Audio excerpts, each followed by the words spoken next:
Here with Paul Miller, head coach of the UMC football team. You've got St. Cloud State coming up this weekend at home. They're coming off a big win against number 2 Minnesota Duluth last weekend. Just what do you expect from your team bouncing back after a loss against Bemidji State, and then what do you expect from the Huskies? Well, first of all, they had one of probably the Division II win of the week last year, last weekend, and that was a great football game. Having a chance to study a little bit, and they're obviously a very talented football team. And I would expect that they would come in and play very well. On our side, we're trying to focus on ourselves and and looking at things in the Bemidji game that we kind of presented some frustrations for ourselves. And I know the young men on our football team kind of feel that way as a staff, kind of the same kind of thing. So we're just trying to, again, focus day to day. We had a good practice on Tuesday afternoon, and we're going to try to get ready and play a great football game. Just what do you know more about St. Cloud State? They've got a quarterback in Phil Claphake that's coming off a great performance that earned him Offensive Player of the Week. Just what else do you know about their offensive team, and then on defense? Well, we played him a year ago here, and I think they set some kind of I think they had over 700 yards of total offense. So, he's a really talented football player, but he's got a lot of good players around him. And so they present some real challenges for any team defensively. Obviously, if they put 51 points on UMD, that's pretty much evidence of that fact.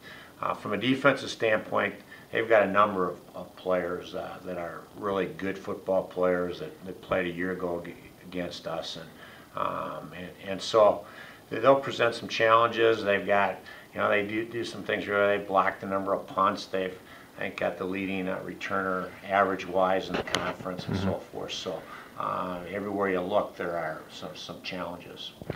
You have a couple key players, and Richard Haley, who I know, had a little bit of an injury at the end of the game, but looked to bounce back. And then you've got Cecil Brown, who's had an outstanding season, leads the league in tackles, is second in the nation right now in tackles, and has also, been a force, just tackles for loss, has recovered several fumbles this year. Just talk about those two players for you and how key they are in bouncing back this week. Well, obviously for us to be successful, those guys have to be integral parts of any kind of successes we're going to have this fall.